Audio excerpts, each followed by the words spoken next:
quotes, I never thought that I would live to see this day, said Wanda Toscanini Horowitz, the tears streaming from her face as she stood backstage at Carnegie Hall and heard the roaring cataracts that greeted every performance by her husband on the afternoon of May 9th, a day instantly acclaimed as the most soul-stirring event in rememberable musical history. Paragraph. Behind this memorable occasion are 12 years of deep thought and feeling, of dedicated work and activities, most of it wrapped in modest silence and almost totally unknown to the public. It must not remain so, for it is a much-needed lesson in our day, an inspiring story of an artist's search for truth and of a man's intellectual integrity and human courage. I know it well, for I was privileged to witness much of it through long years of close professional association and cherished friendship with Mr. Horowitz. Now I feel doubly privileged, for he has graciously agreed to talk with me about these eventful years. We are sitting together in the beautiful living room of his New York home, surrounded by a superb collection of French Impressionism, a Steinway concert grand, and a fine library of books and recordings. Volodya, and perhaps I should immediately explain that you and I call each other by the Russian diminutives of our names. My mind now travels back to 1953, right after the Carnegie Hall recital that marked the silver anniversary of your American debut. There you were, a fabulously celebrated and successful man at the height of your powers and popularity, and suddenly you found yourself unable to go on. Would you please tell me in your own words all the reasons behind this amazing and abrupt withdrawal from the platform into virtual seclusion? You know, Abrasha, said Horowitz, of my 33 years of almost constant traveling, of continual exposure to public opinion and critical judgment, of having to be the Superman all the time, of the discomforts caused by unpredictable food and living conditions on the road, of the denials caused by a murderous schedule and my own standards of performance, and finally, of my temporary exhaustion due to nerves that were strained to the breaking point. Yes, Volodya, but there was another and more persuasive reason. You were maturing, and though your pianistic gifts were so astounding that you could have easily sustained your sensational career, this was not enough for you. Subconsciously, perhaps, your spiritual and emotional growth was leading you to a higher goal of service to music. I remember you telling me that you were dissatisfied with the disparity between what you could do and what you felt you must do in search of artistic truth and your own real identity as a musician.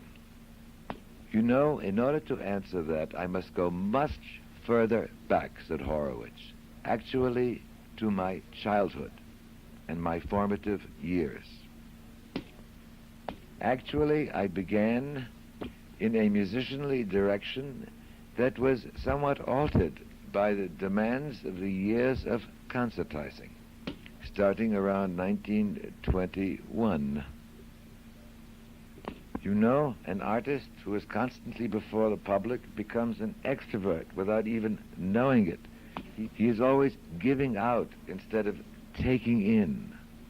It was those years of detachment from public playing that finally enabled me completely to find myself and my own genuine ideals. During the mad years of playing here, there, everywhere, and constantly, I began to shrink intellectually and artistically. Yet, of course, somehow and in other directions, I also expanded. Expand too, I learned lots of things, but it shrank too. And then another thing, in 40s, I start to change my repertory rapidly toward modern and transcription thing and neglect classical literature, romantic literature completely, because I play all the... I don't tell you which is bad is good, but that's what happened. From 40 to 50, I introduced 3 sonatas of Prokofiev, 2 sonatas of Kovalevsky, 1 sonata of Barber. I played many modern, smaller pieces. I don't recall now what I play. Anything, learning fast, lots of transcription, my own list, and Mussorgsky, and here and there, and I don't know, every year some 1 or 2 new. It requires tremendous amount of work. Of course. But all that, still the giants, all the classical composer and romantic composer, I neglect them in a way. I play them less. There were something here and there, 1 piece or 2 pieces, but I had all of them. I had all that repertoire, but I never played that. And I started to change even my pianos in account of that. They were more shrill, more brutal, a little more brilliant, which you couldn't play certain music, and certain music would lose that kind of instrument, you see, and so on. So when I stopped to play, I start to go back to my childhood. In a way, I start all over again. When I stopped it and I went to the public, they have, in a way, a fast success, They call it fast success. Yeah. You see, and come back. When I started to go gradually, slowly now. In those 10 years, I was doing slow recovery from all surplus which I acquired through those 15, 20 years, which was some of them necessary, interesting, but I neglect some other things. A sort of return to classicism? Not complete, but all other music. That's how I start with Clementi, for instance. Ah. I start to look all the music which I didn't have time to look. Yes, how did you come to Clementi? That was your first recording, wasn't it? It was my first recording with RCA. First of all, I came because Madame Horowitz, when she was, Wanda, that means, yes, when she was in Italy, she brought me 60 sonatas. Ah. Unedited. Unedited. Unedited, which you cannot find. They are only printed how many? Perhaps a dozen or so. By Shermer, 15 or 20. There are 50 or 60. Yes. And so that I start to look at. You found them fascinating. Yeah, and then I start to read about it. Yes. And I read lots of books about that. What is about that? He was a fascinating character. Fascinating character, and interesting, and I saw that Beethoven liked him, and was all his library was looking, and there was affinity. Certainly, he didn't have a genius of Beethoven or Mozart, not at all, but it was a very great composer from point of view of finding the first Hammerklavier touch, and Hammerklavier approach. Yes. More than anybody else, more than Mozart. Oh, yes. More than Mozart, although they were at the same time, They were contemporary. He was very forward-looking. Tremendously. Sure, so. he knew. He anticipated the modern piano. The modern piano. He was the modern piano. Absolutely. And so he gave ideas to Beethoven. He also was the most precise of the ornamentalists. His tables were much more accurate. And still, dozens of sonatas could be played today, which is not played, and which are first class. Yes. I'm sorry to tell you, yes. Now let me ask you something. You began then really to as a sort of that's one of the reasons. One of the things that you did. To go back to have time to study, to think over Not to things. study, I knew all those things. Clementi, it happens to be I didn't know it. Yes. But many other things I knew, but I brushed it out. I don't need it. You see, you don't need it for the career, for concertizing. You don't need that. You don't need that. You don't need that. Yes. And now I need everything. Yeah. I don't care. I will play anything. Yes. Well, the point, it seems to me that what you were saying is that you were also anxious and set on doing many things which your busy career did not permit you to do. That's exactly what I'm saying. And exactly, I'm saying you're doing shorter. yes. Yeah. All right. Now, what else did you do at the time? I remember you were listening to all sorts of records and all kinds of music, vocal music. You know, I read a lot. Yes. Lots of books, especially On music. on music and also musicians themselves. and musicians. Which I like very much the correspondence. Yes. Mostly correspondence between musicians, the opinion each other, which are sometimes unfair. But it's interesting. It's interesting to know it. Now, you also did a great deal of other reading and study. Symphonic music and operatic music I knew very well. I knew lots of them. I still enlarged it through those 10 years, but I knew it. But chamber music, Chamber music. chamber music a little less, because I didn't have time to go to quartets and trios and things like that. Play very little myself. You yourself played very little chamber music. In Russia, yes. Now, you know that's astounding. Oh, But in Russia you did. Tremendous amount. With Milstein and Piatigorsky. No, with others. Oh, no, I played, my God, on the stage a quintet of Schumann and quintet of Brahms. I play everything. Did you play with Natan and Grisha at all? Here, in Europe. In New York, but not Once. in Grisha Russia. I never knew in Russia. I see. I met him in Germany. Ah. Only Milstein, yes. Well, of course, all this So enlarged. we play always. Ah, yes. Always. Trios I play all day. I accompany singers there. Till You without accompanied singers. singers, And, and they sang even my own music. oh, really? That's it. But You yeah, wrote songs, yeah, never published. no. That's a typical Horowitz. And the manuscripts are in Russian. Ah, They're not even with me. And she sang them 2 or 3 Who? outside. That was her name was Zoya Lodi. She died in 30s.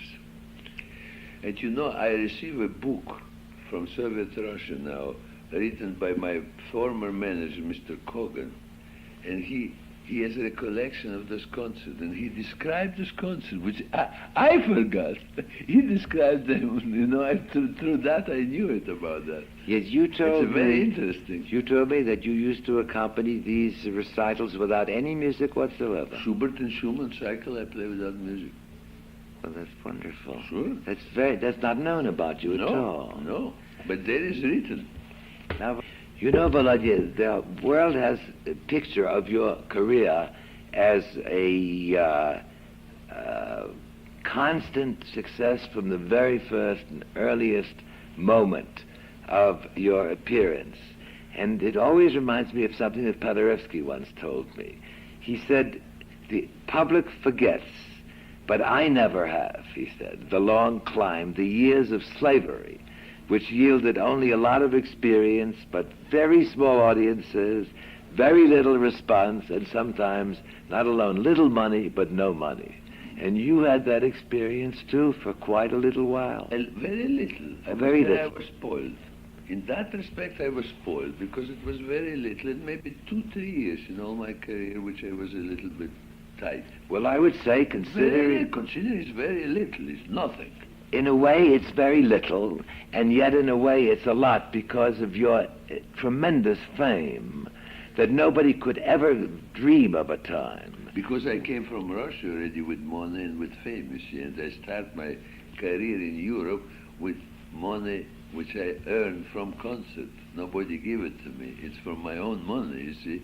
And there I start to have success too, right away. So I was a little tight 1 or 2 years, but after that I started to go more or less.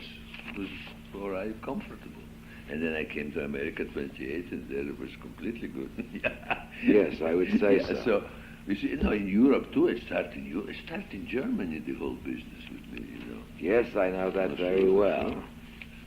But now, you see, why I wanted, I said that I read so many books, because there is one book, I think it's kind of women, something, Lusser, my friend Lusser. Arthur Lusser, Men, Women, and Yeah, Pianos. that's right. That book I like very much. It's a wonderful book. But he see there a letter from Franz Liszt, who stopped to play, and he was 38 or 39.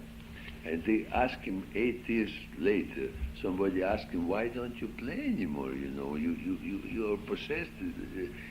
A devil is in you, and you know. He said, you know, such a beautiful thing like El König of Schubert, which I transcribed for piano, which I love. There's so much music in it, and I always play. But now when I go to play, they always listen how fast I can play the first octaves and how that sounds, but they don't listen to the music anymore. That's marvelous. That's why I stopped to play, since it was boring. Yes. Well, you know, But in a way, it is a little case, because I could do it too. that's But the they point. don't listen to anything else. Then. You know, well, that's where it's I don't want to be anybody else what I am. That But is right. psychologically, it's a very funny thing. You can play 2 hours, but stunned for 3 minutes, Yes. and they remember the 3 minutes. That and is they forget exactly 2 right. hours. And I'm going to talk to you about that Isn't later. it true? That's what I'm talking about. Absolutely Not right. that I want to be something that I'm not, or I'm not. Well, It's a Vladimir, psychological thing. but I know, I think that one of the things that was so interesting to me when you stopped playing, that you, who could have had easily sustained such a sensational career as you had with no trouble at all, that this was really not enough for you. That your spiritual and your emotional growth was leading you to a higher goal of service to art. Yes, but I was still recording, you know, all this time. You cannot say I completely stopped. No, but you didn't stop. You didn't start to record immediately. 2 years later. 2 years But later. 1 year I was really exhausted. I was Yeah. nervously low. You were really No, I really physically physically tired. Yes, I was there. I didn't want even to play the piano. You know? But I was you know, I remember conversations with you at that time, Volodya, and it seemed to me that the virtuoso was, at that time, you were dissatisfied with the distance between what you could do and what you felt you must do in search of your own artistic truth. Yes, I could do much more than I'm doing, and the people already are accustomed to hear what I'm doing all the time, and it was difficult to change the image. That's right. Very difficult. Yeah. Now, I know that it took enormous courage and enormous faith for you eventually to play again, but I wanted to ask I you... didn't know I will play. I know. You Not at all. You I had did no not idea. for months before I didn't Of play. course. That, believe me, it's true. All those years, I know. I No, kept I didn't know asking in you. January that I will play. I know. But that is recording, did it? All right, now tell us about the recording. First was the Clementi. That is what they are interested in. That's what I want to know about, too. The Clementi record, of course, I know awfully well, and you did explain why, and it was a surprise to the musical world that suddenly an all Clementi record came out. Because it was a surprise to me, too. All right. Now, you explained, you became fascinated with this Yeah, I thought virtually it was an exercise. That's right. I didn't know Gratis anything ad else. Parnassum. Sure. And you discovered a composer, really. Even Gratis at Parnassum, the third volume, is terrific. very There are fun. lots of composition there, too. That's right. Now, what was the next record? The that next you thing did? was all Scriabin. Yes. There was third sonata and 14 or how many, 15 preludes. Yes. The preludes was not bad. No, From they- the beginning to the end, from the Chopin. The whole scope, yeah. yes. The Little- imitator of Chopin yeah. to the visionary Yeah. Third artist. sonata I took because I thought nobody knows that, and that maybe it's not his best. Well, Scriabin is hardly played anymore. Yeah, that's right. So that it was a great service. How did you feel about that record? From point of view of what? From a pianistic point of view. I thought the preludes were very nice. Yes. The sonata was a little more disappointing. I don't know why. You were not entirely satisfied No. with that. With sonata, no. But with preludes, yes. And what was your That next? is very nice. Oh, All I of them think they're very nice, magnificent. yeah. I love Magnificent, them. yeah. And tell me, It's the work itself, the sonata is a little weaker. Although the slow movement is nice, the last movement is weaker, the first movement is a little, I don't know. vague. Vague. But you had a very close affinity to Scriabin himself. Did you not know him and play Yes, for I him? play for him. Well, tell us about that. It's fascinating. What kind of man was he? You are interrogating me. What kind of man was he? We're having a conversation. Can you imagine a brasser? I am 60 now, isn't it? He died in 1915. That means 50 years ago. Right. So that you were a child. 10 years old. So how can I know Mr. Scriabin? How can I describe Mr. Scriabin? Well, you know, My I didn't parents realize. brought me Of course. as a child prodigy, something like Yeah. that. I was 9 years old or 10. Yes. And before a concert, I played for him 3 pieces. That's all what I knew. so I saw him. It was before his own recital. Isn't it funny? I got That's the. all. I never counted. How can I know? I just never counted I was 10 and years never old. read. He died 3 months later. Well, of course. He died. I was 10 years old. Excuse the question. Take So it all don't ask back. me. All right. You didn't calculate. I did that. not calculate, No. but you know, somehow or other, whenever I heard you speak about Scriabin, it was always with a great personal warmth, No, I play for him. and so I My uncle assume. was his pupil and critic of character. Ah, well, That's how it. then you had very close Right. associations with him. Now, Volod, you tell me again. Let's continue with the records. Then after that, there were more records. Then after that, I did all Chopin.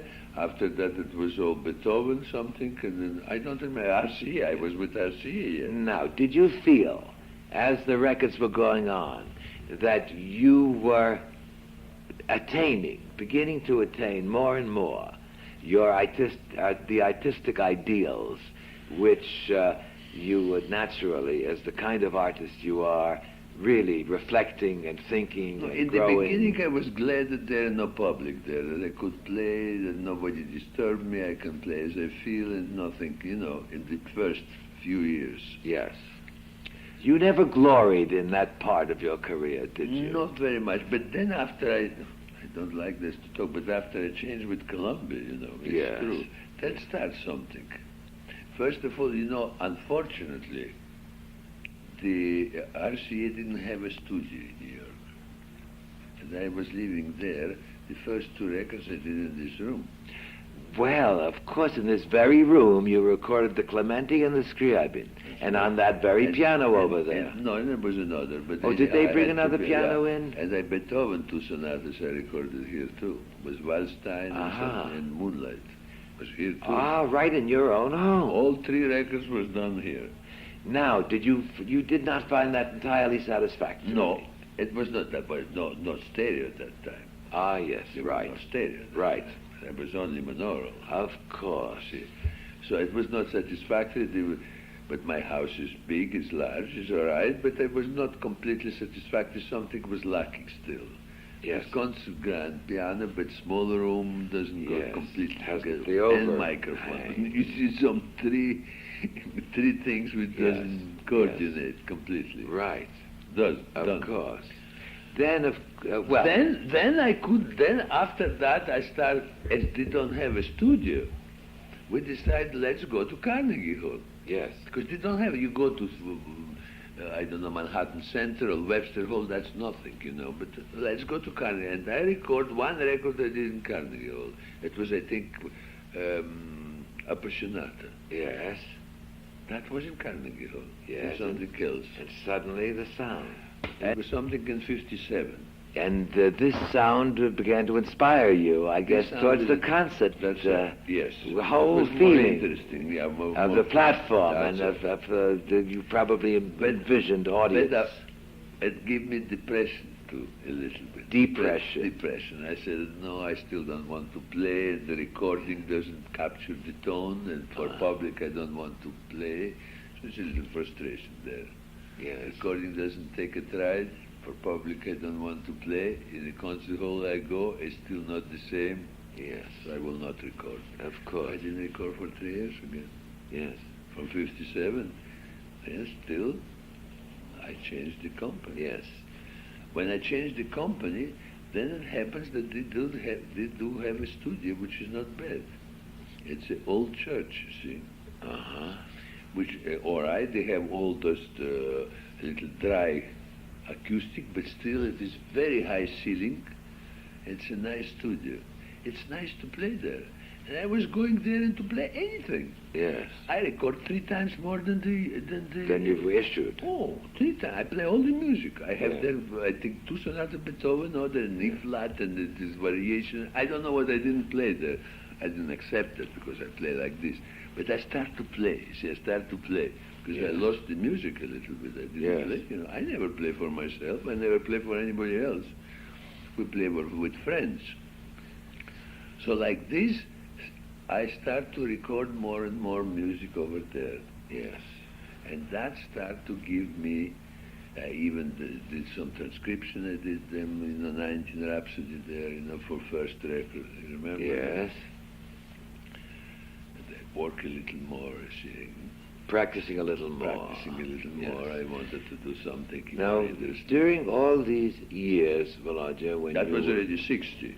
Already 60. During all these years, you took very great care of yourself. I remember you telling me that Rachmaninoff once said to you, if you do not walk, your fingers will not run.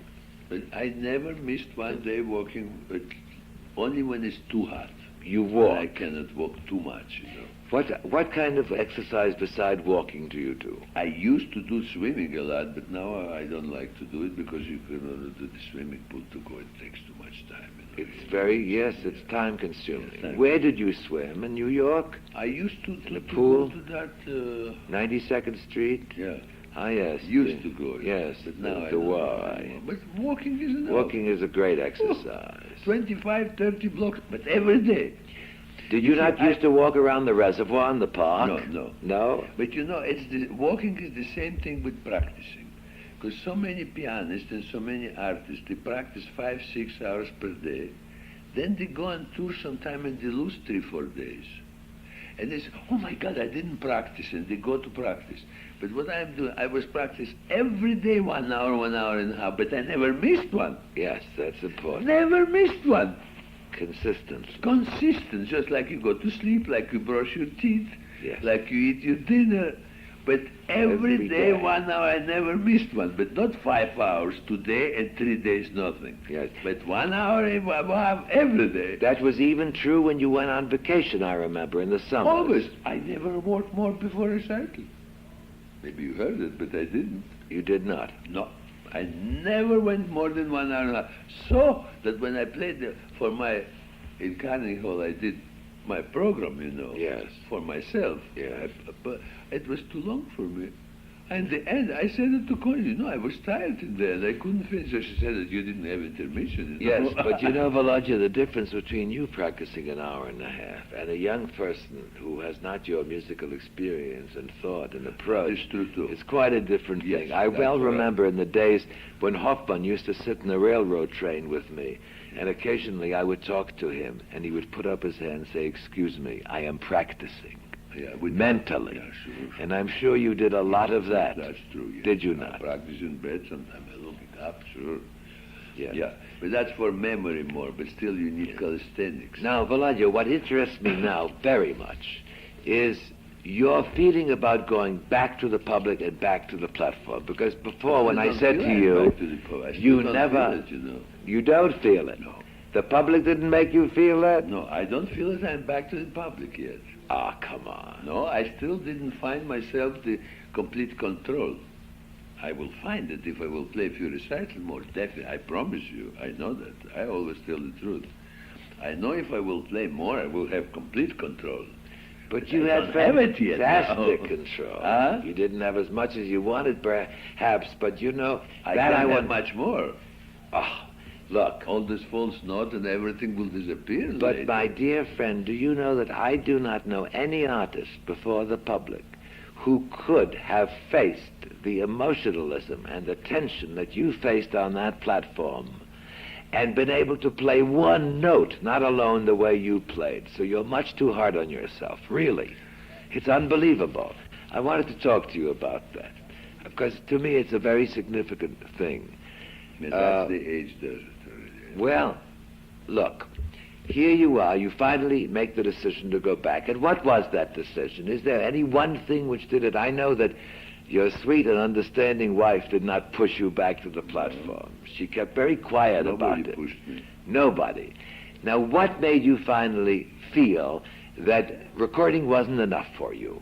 That you had to reach this public again, even though the public was never... You know, it was a very interesting thing how I came out in the New York Times on the first page. You remember? Oh, yes, it was very in well. March. Yes, I remember. It was a long story. Yes.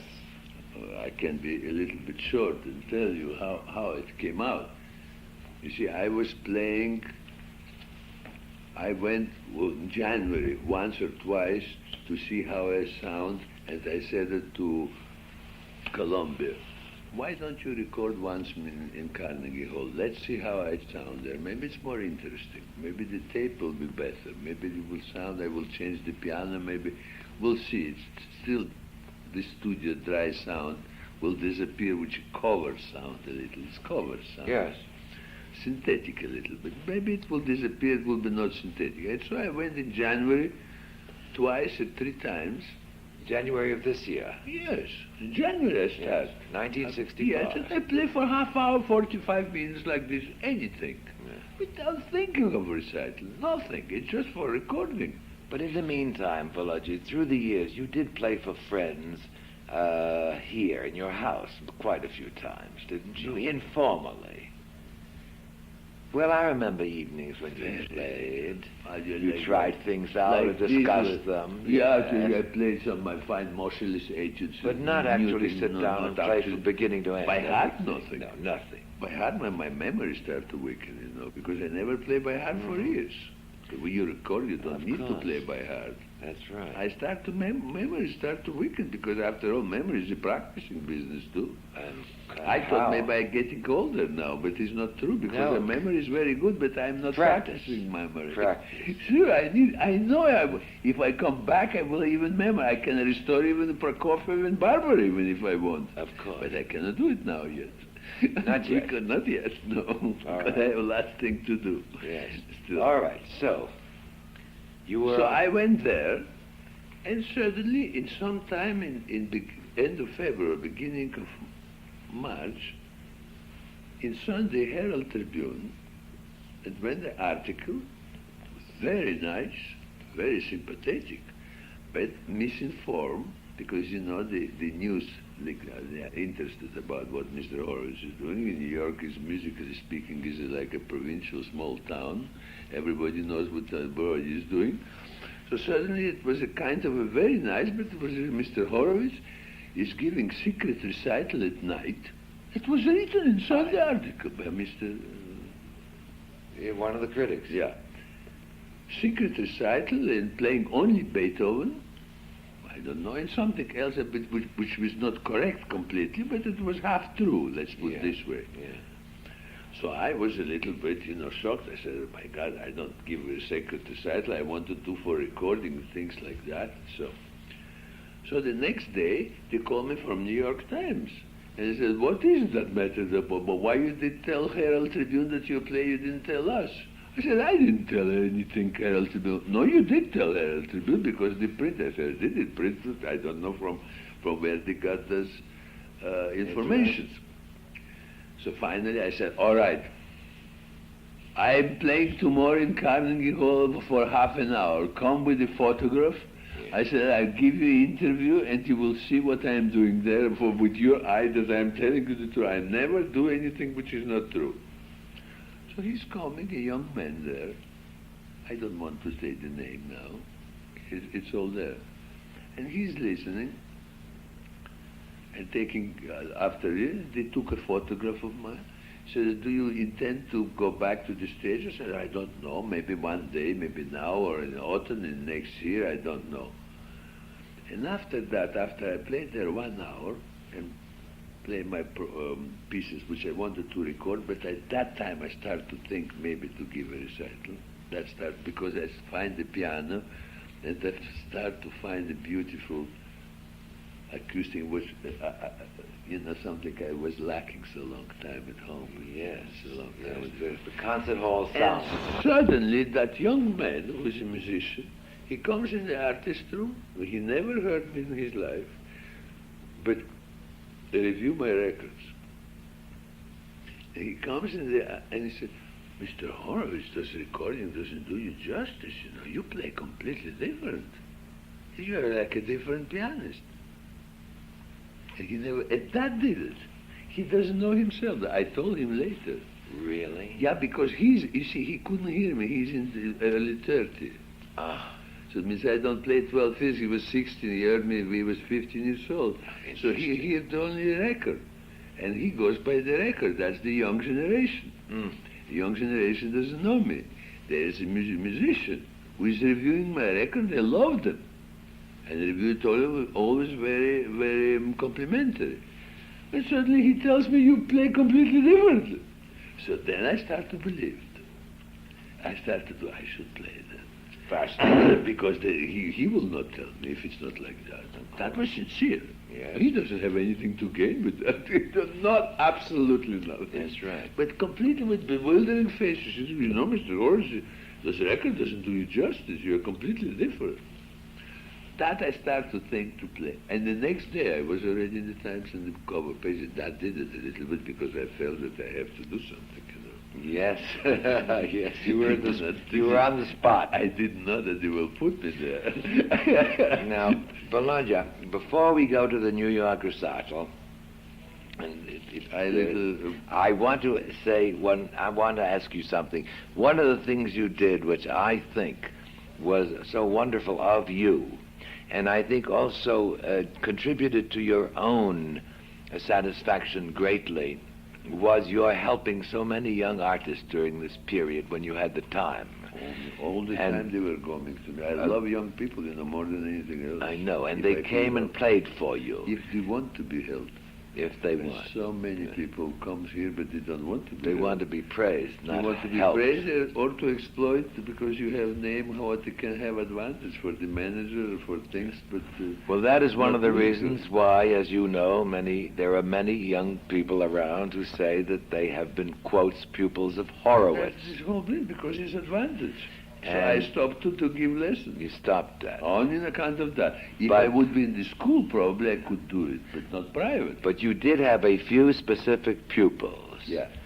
The first was Byron Janis. Byron Janis. And Second then was for Ronald. several years, and then he played a very successful recital. Then after that, 10 years, he's not playing. No, for he me. is I not. didn't even see him. I see. That Then, happens to me. yes, then But Ronald Ronald Turini Turini. worked with me 3 years.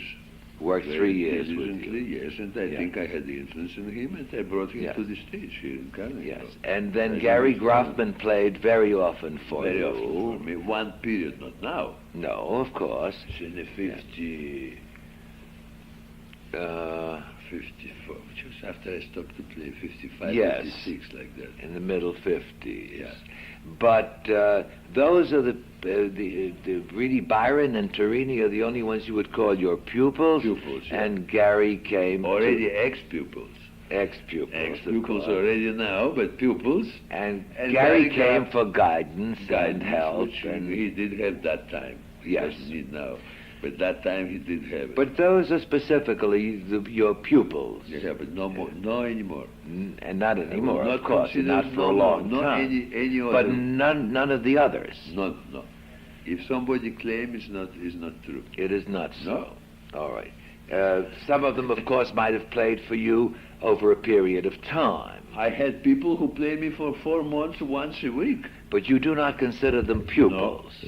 No. Because I stopped to work with them because they didn't progress, how you call they it. did not progress. They did not They progress. did not work as you wanted them to No. work. They So did not. They don't need me. They did not follow your advice.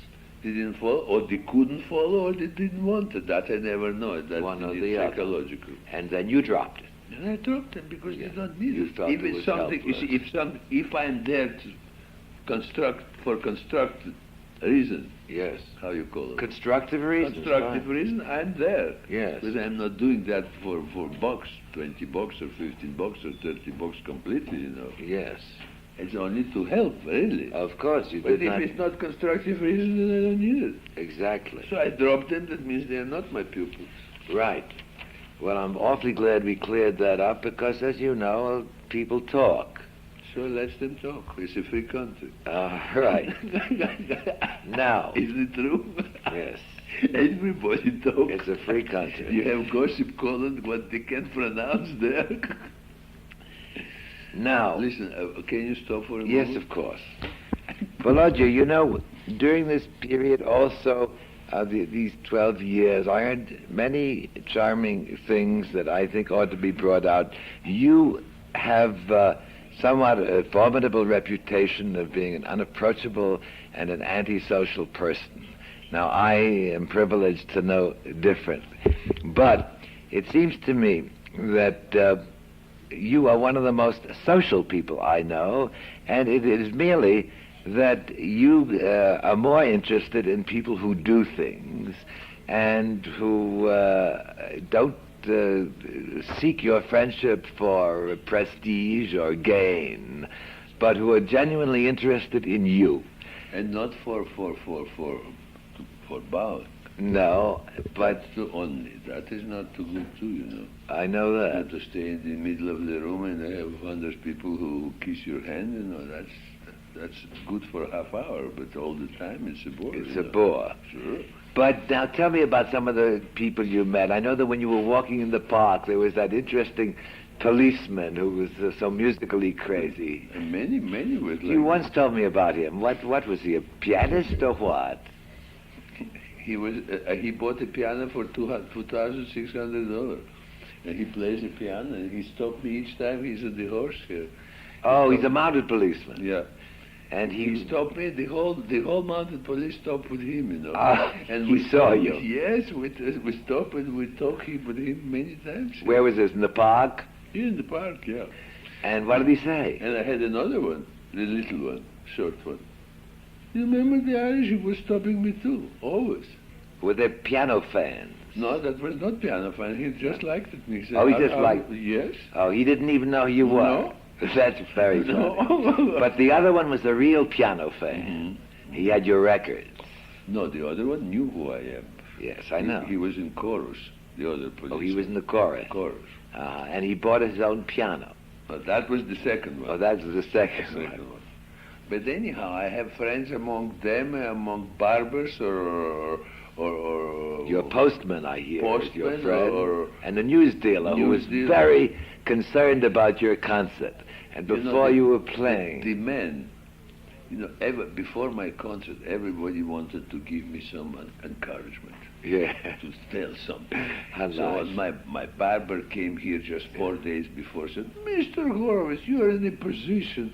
That's nothing for you. Just come out. If they will see you, they will laugh. They will be in delirium. Just you be quiet. I know you. You will not feel anything.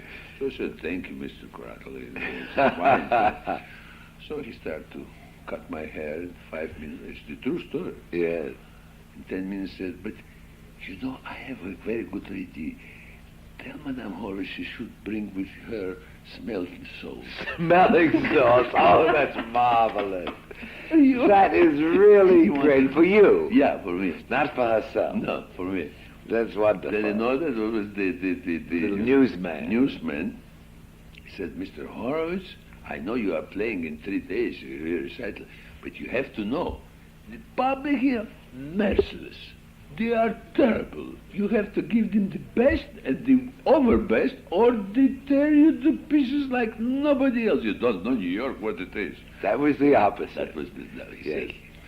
So after He was the warning you. After the concert passed, Yeah. I said, Mr. Horowitz, I never read such a thing. What this happens to you know, in there and here, and you know, Mr. Horowitz, He began to cry. Yeah. Did he get to the concert himself? No, he couldn't. No, but he was crying. Oh, isn't that because he sweet? see me to his 20s. That is wonderful.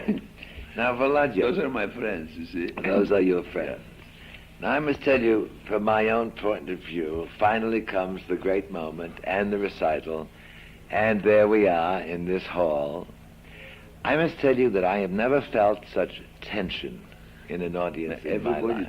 I have never felt anything like that in my life. It was a good audience. Oh, a fabulous audience. That is important. It was as if they themselves had to play this concert. That is very important, Now, you cannot do it with any audience like this. I thought to myself, not alone what courage and discipline it took on your part to get up and to play, but I thought that only a performer could appreciate what you were doing after all these years of self-imposed silence. You have to understand that as a performer. Yes, I do. But, Volodya, I must tell you that the greeting of that audience, its own tensions that I mentioned before, but the way they greeted you made me feel that they understood. They understood as well as any professional what it meant for you to do that. Did you not feel that they were right with you and that they realized what it meant for you to do that and how grateful they were that you had put yourself through it? But you know that in 1957, I had a petition which was signed by I don't know how many hundreds of people, Really? actors from Broadway, asking me to go to the stage. I didn't know that. Oh, yes. 57 or 58, I think I have the collect signature. I have 400 or 500 signatures, but the rest of the people, Weren't you thrilled at the young people? On that I'm thrilled. Do you remember how many times we said that, there must be an entire generation that don't know Horowitz? No. Well, how wrong we were. It's just the opposite. Completely the opposite. You were the most I was hysterical. thrilled to see them. They were just bursting most with hysterical. Absolutely hysterical. It was fabulous. Now, I want to go through a little bit of that concert with you, because when you walked down on that platform and that audience rose and roared like one, and you stood there, I was thinking to myself, how is it possible for him to play one note in the face of all this emotionalism? I would have fallen to pieces. I would not have been able to play. I wouldn't be able to find middle C, I assure you. And it was amazing to me how you did what you did. Now, first of all, your gesture. It has been interpreted many ways. My gesture was, don't greet me before I am playing. That's one of that is one of the most important. You greet me? Yes. Just to come out, that's not enough. Yes. Give me a chance to earn this. To earn that, then you can scream. After in the end, when they scream, I had a very good time. Yeah, but that was in the beginning. Right. I was a little bit shocked. That was one thing. Now tell me honestly, if you can remember, didn't you also feel that if all this emotionalism continued for too long a time, that it would be just too difficult for you to play? No. You did not feel No, I stopped myself, I was stopping club. You stopped the applause. I stopped many times, But you was telling me that I was stopping all the time the success. Didn't you have to steel yourself, really, to play? Because it was so overwhelming an emotional experience. No, I must tell you frankly that I was completely in my playing already. Coming out, I was already in my first piece and second piece. Already. Mentally. I wanted to play. And those are disturbing factors. That was rather than... Yes. Inspiring factors, you see. It's a little bit disturbing factors. To what? To control myself. Oh, well, that's what I mean. Yeah, sure, it was. That you had to steel yourself. So that maybe from that my first two bars were wrong. Probably that is the reason. Well, which I will never know in my life. Maybe it's mechanical reason because the two octaves were not brilliant enough in the beginning. I never will know it. No, I think those are thoroughly unimportant things. You remember I told you for years that if you came out and played chopsticks, that would be fine too. No, but that was not so the important. case. It was not the case. No, of course it didn't have Unfortunately, no. Everybody was telling me that in guitar here, and everybody. Yeah. You can go and just the bow, come back. You can play with one finger, and they will scream. But I knew it's not the case. Now the standards are tremendously high, play, sure. and of course they would expect more of you than I think they would of almost any artist before the public today. Especially that I have, the most important, as I told in one interview here, it was in New York Post. I didn't want to talk about myself. Everybody was asking me, what do you think you change in this 12th year? What do you gain something? How do you play? How do you play? I said, that's for the other to decide. But the only thing I can say to you, that if I announce a recital, that means I have some message to the public and to the people. Otherwise I will not announce it. It will be not honest from my part. If they will accept it and it will reach them, I don't know. Yes. But I have something to say. But I do think it Definitely. was very clear, Volodya, that everybody in that audience knew that you were always a master pianist. But I think that they were thrilled for you and terribly grateful that they were now hearing not only a master pianist who had lost none of his dynamic power, but also a master musician who had thought long and deeply on his art. And I think this accounts for the kind of reception you got. And I have never seen anything You think like it is the most important? That's the reason? I think it was the biggest thing in the world. Their I don't gratitude to know. you for your own moral responsibility and your own great integrity as a musician. I really feel that very deeply, and I've spoken to an enormous number of people about it. And I get just this, and only this, really, more than anything else. You talk with musicians and things like that. And people who are not musicians, but who veterans who have gone all their lives to Carnegie Hall, and to whom this will be the greatest moment that they had ever experienced.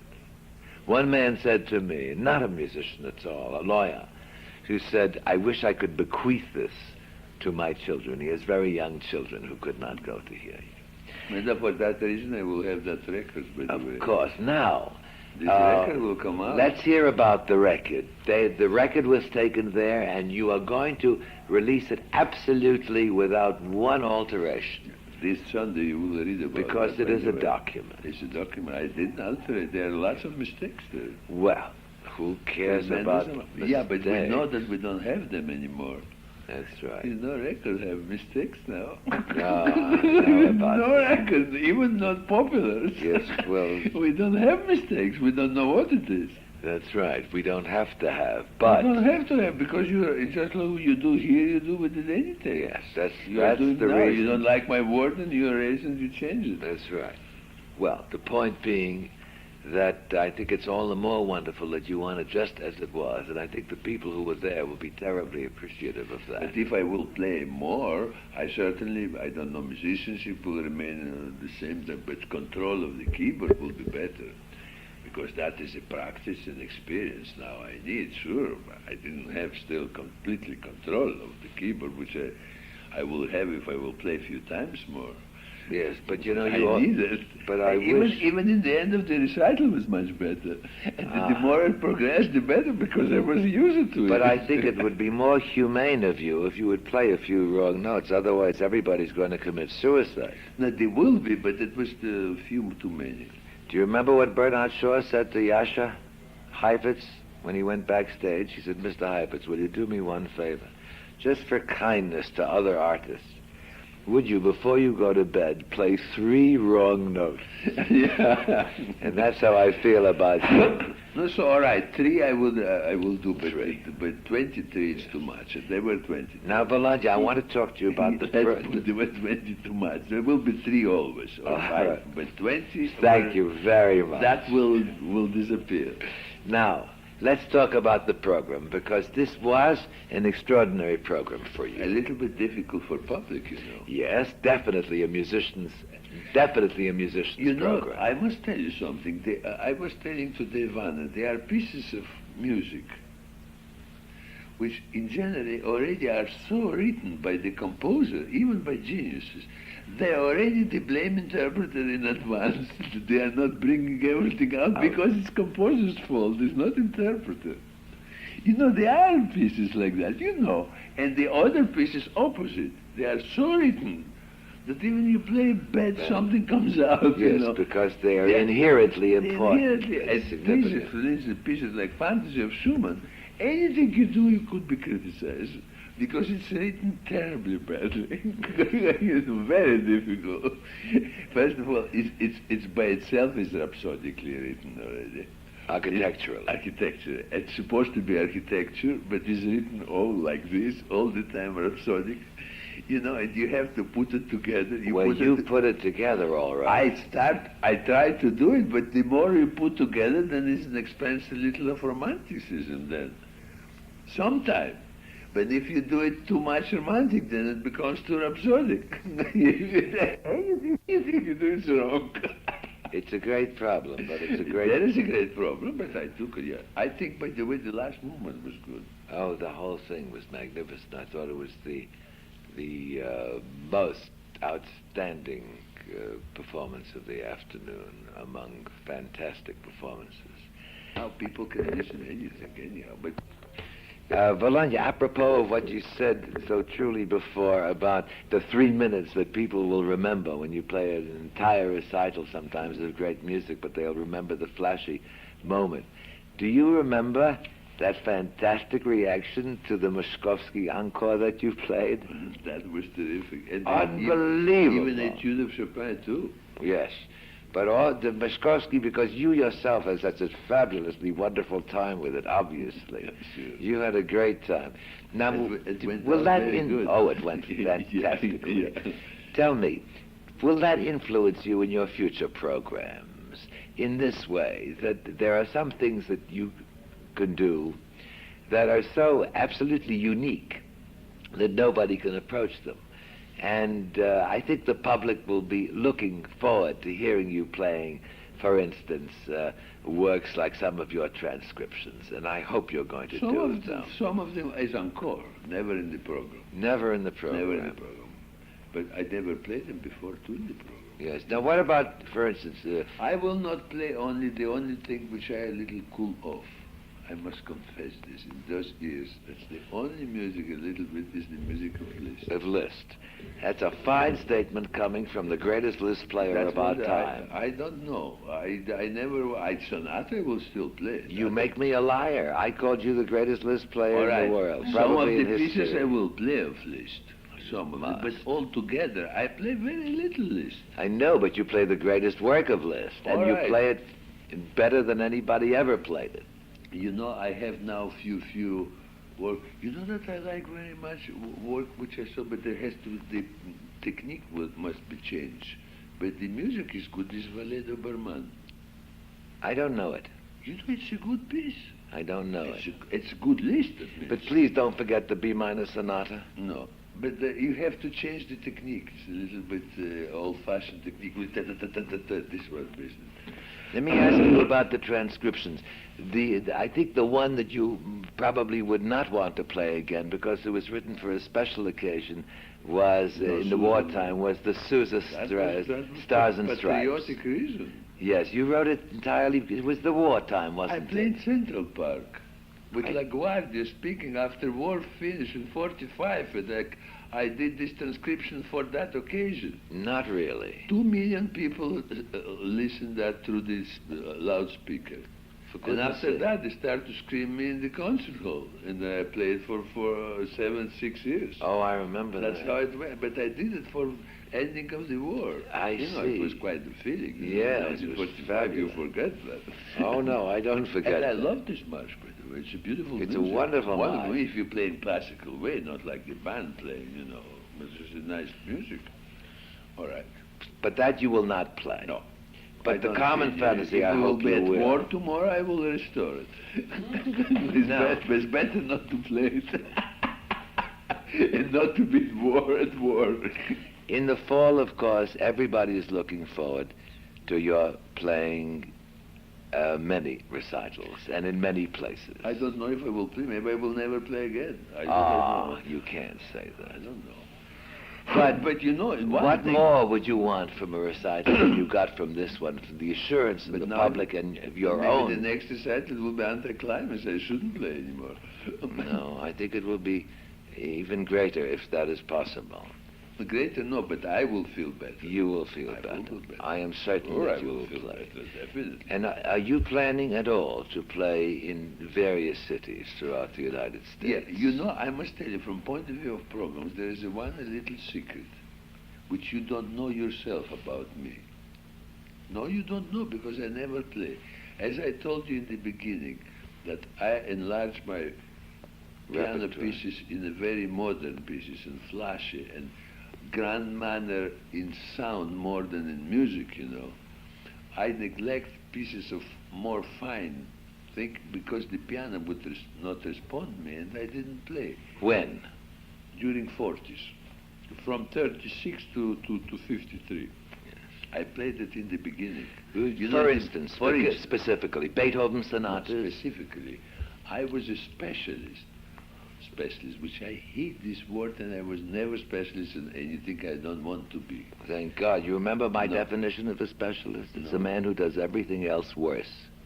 That's very good. But anyhow, I was...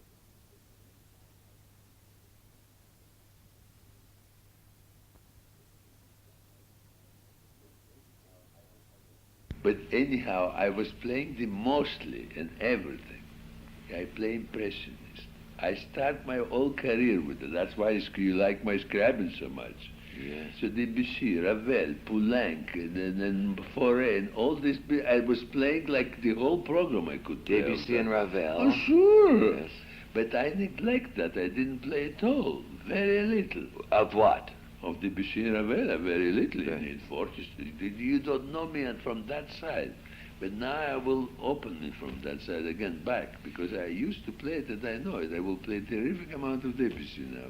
Now tell me, And when you will you hear it say... in the next recital, maybe the first, second half. But you said a little while ago that you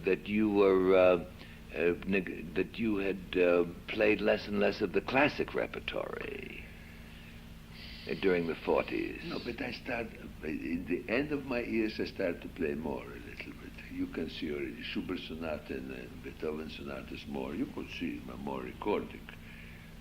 I still did it, but I still should do it more.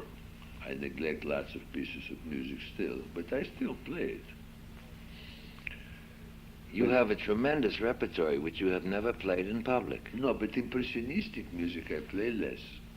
And I feel that I'm very much keen on. Do you think, I was going to say... I am with that, sure. You live with...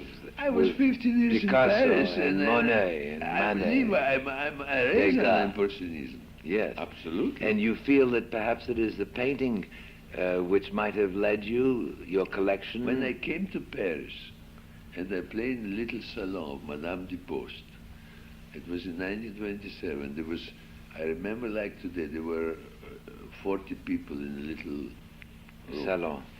And among the pieces I played was So Triste and Je d'Or Ravel. There were 40 people, you know. And after I finish, I play something else. There's Chopin, Liszt, and everything. Little man comes and says, bravo, French, you play very well. I didn't know who's that. And then he said that, you know, in this country, we play the jeu d'eau and things like that a little bit more impressionistic, more Debussy-like. You give it a little bit Lisztian flavor to it. Color. That was 27, but I was a wild man, you know. And then he looked at like this, up, and he looked at this. Who knows? He said, after all, it is a Lisztian. Yeah, it is. It was Ravel. Uh-huh. It was Ravel. Yes, of course. I didn't know it. It was him, you know. He liked it very much. It was Ravel himself. Yeah. Isn't He that said it. bad? Who knows it? He said, Oh, it is Lisztian, he said it. He said it to me now. Oh, you never told me. No, but it was It's there. wonderful. He came and he said, you know, in this country we played more Debussy, more impressionistic. But you give a little more Lisztian flavor. Then he looked, because in that time they played a Villa d'Est and things. Yeah. He said, who knows, it is Lisztian after all. Yeah, he thought about Yeah, it. he thought After he about heard that. you. After he heard you. It is. You That's know. marvelous. You know, Liszt was very impressionistic, you know. Well, Voilà. you know, Volodya, this So you will hear lots of that music now. wonderful. Like Delightful. it or not like it. Oh, yes, you play it marvelous. I think you will like my impressionism. Yes, and I think you will. I You think will so. see. Well, I've heard you do a lot of it. No, I didn't play too much here. I played Serenade à la Poupée and things like that. That was not too bad. But that's Well, you were reading over some things here one night, and I was no, but I will play preludes and etudes and then other pieces more important of Debussy and Mainly. Ravel too. Yes. What about the Spanish composers? Spanish, no. Not at all. Spanish, no. Never Falla? had, no. No. That is funny thing. Never had affinity with that. Mm-hmm. I don't know why. But what about the Spanish pieces of Debussy, for example? Those you must Difficult too. Yes, but you And like... more difficult, but like exotic, yes, but not especially Spanish. After all, Scarlatti, You don't Spanish feel as too, much you know, affinity but for he's them. Italian still. Yes. He's not completely Spanish, you know. Yeah. I don't feel completely Spanish. Nah, we haven't talked about the Scarlatti disc, which was one of your great achievements. I play Scarbo. I played the whole season of 43, 44 Scarbo here. Yes, Travel with that. yes. And now tell me about the Oh, Scarlatti, because that was a real work of scholarship on your part. Scarlatti, I have all my 600 sonatas here. Yes, and I bet you play most of them. I know all of them. You know them all. A player. I don't know them, No. but I play all of them. You play them because all. I read very well. You're going to play many more. Perhaps. Probably I will play in a recital few too. Yes. Well, weren't you a little astonished and delighted at the incredible reaction to this Scarlatti disc? Wasn't? Oh, amazing, I thought. I didn't know. Oh, fabulous reviews and wonderful Reviews, reaction. yes, but it didn't go. It was not as successful. I don't know. Which record was the It most was successful, do you Yes, think? it was successful. I think so. I didn't know. I don't know. It should Which not would you be say the- was the most successful record that you had turned out of all of them? The first one? The Clementi? No. That the Chopin Sonata with the 19 Rhapsody of Liszt. Oh, but that was not the first. No, now with Columbia. Oh, The recently. first record with Columbia Was and even Clementi. second. Yeah, that was the best going record. Clementi and No, Clementi was with RCA the first record. yes. I'm talking with Oh, you're Columbia. talking with your latest one now, yes. But you wouldn't know That which of... 19 Rhapsody is not so interesting. I did Well, of course, when you play... when you play Liszt, yeah, but you it's can't not. It's talk to me. interesting, but something is. I did it many people, but I decided not to play it. I So will you- not play it. It was record, all right, but not in concert. How about the Rakoczy? I don't know it. The only Rhapsody I could play is the sixth one, but then I Wait don't- a minute, you I made a don't have transcription of the Rakoczy, didn't Yeah, you? well, sure, but So- I don't have it. Oh, don't you know haven't. it. You didn't write it down. I have Okay. sketches. Can't you reconstruct it? Difficult. But not impossible. Not impossible, but it's not easy. I hope you will. You like this Rakoczy? Oh gosh, do I think that it's one of the greatest performances of yours I've ever heard. Rakoczy? Yes. I don't know it. I don't remember. The sixth Rhapsody, but I cannot the octaves, you know. It's a little silly to play 6 years old octaves now. You know, about 6 months before you decided to play, you said something to me that I wish could be written in every manual for every pianist in the world. It is such a lesson to the young people. When I said to you, now, why would you not really want to play and feel that you should play? And you said to me, well, perhaps I am not ready.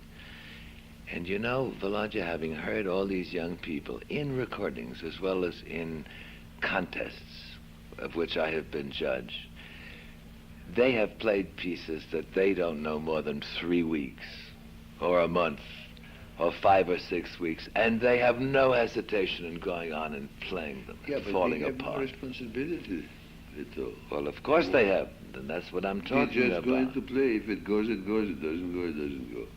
But I have a responsibility. I still have a name when I came, you know, and I have some standing now. Yes, well, Yeah. that is what is sadly Yeah, missing in our time, is standard. There are also a lot of young artists now making the recordings of the works that you played, and I tell you, you They want cannot to imitate, yeah. They want to imitate, and I cannot recognize them. But that's yeah, because so many of our young artists are lacking the artistic responsibilities. Precisely. Yeah, and they are trying maybe to achieve success with little means. Maybe it goes, maybe it doesn't go, like this. Superficial, let's put the word superficial. That is superficial, that's the word. It is the perfect Very word. superficial.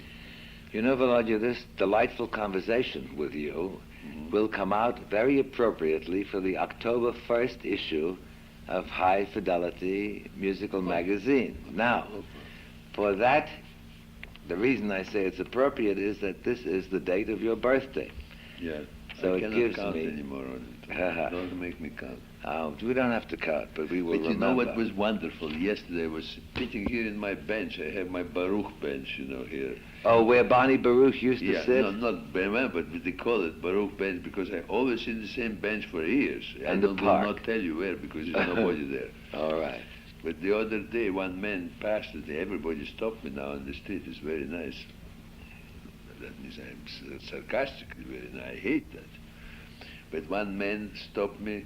He said, Mr. Horowitz, I recognize you, but I'm not a musician. I haven't been in your concert.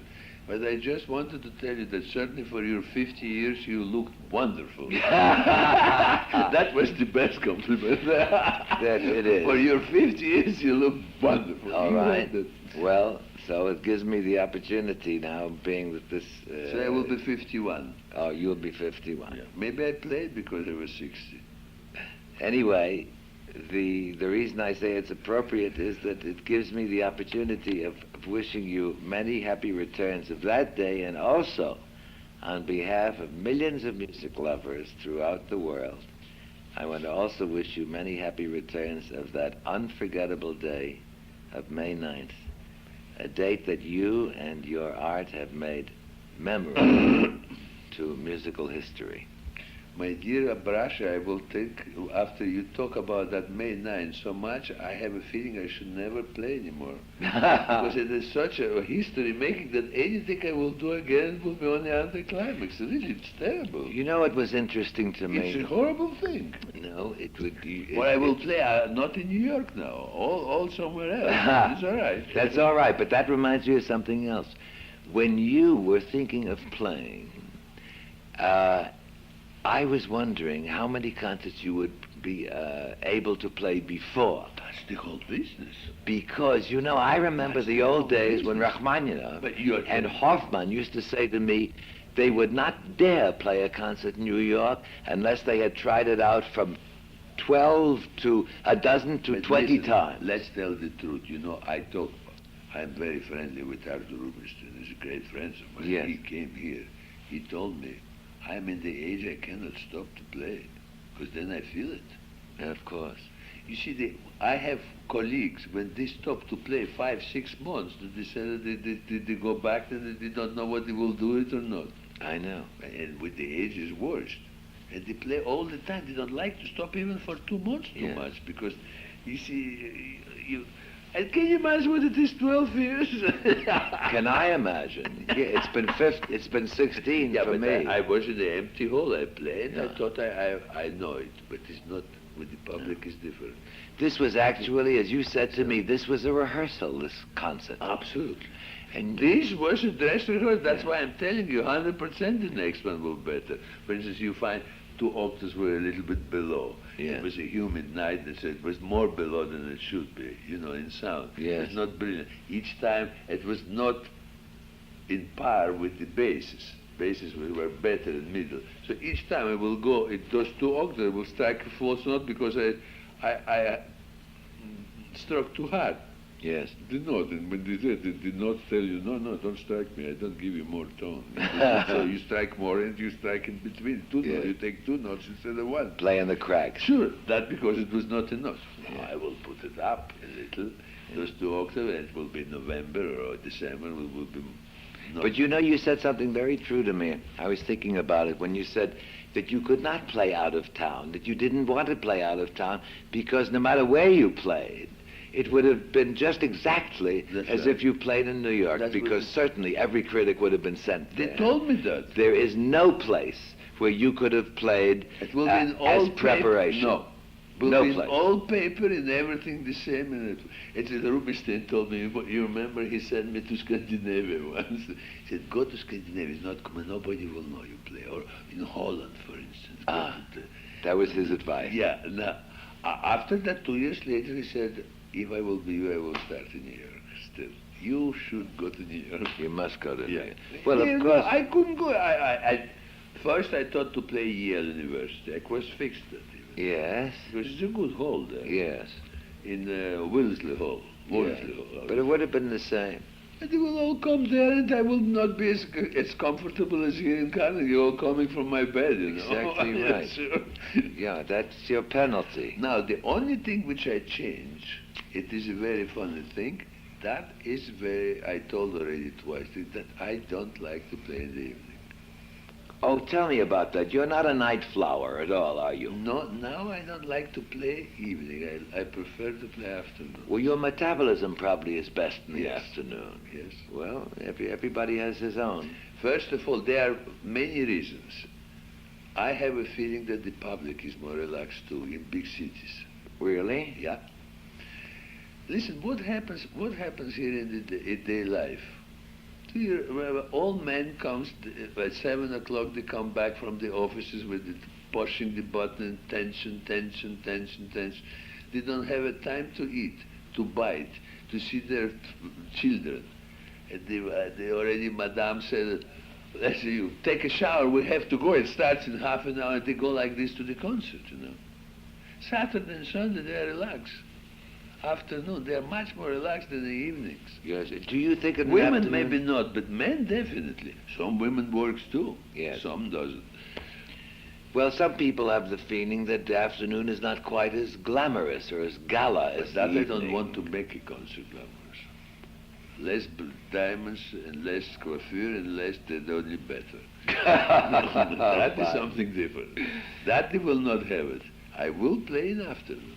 Uh-huh. And it's better for me in a way that I sleep the same night.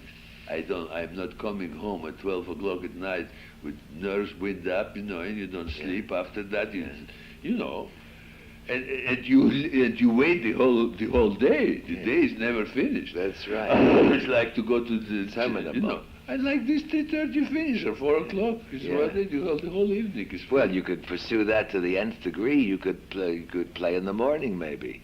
Maybe that would be most I comfortable. think 4 o'clock Sunday or Saturday is the best.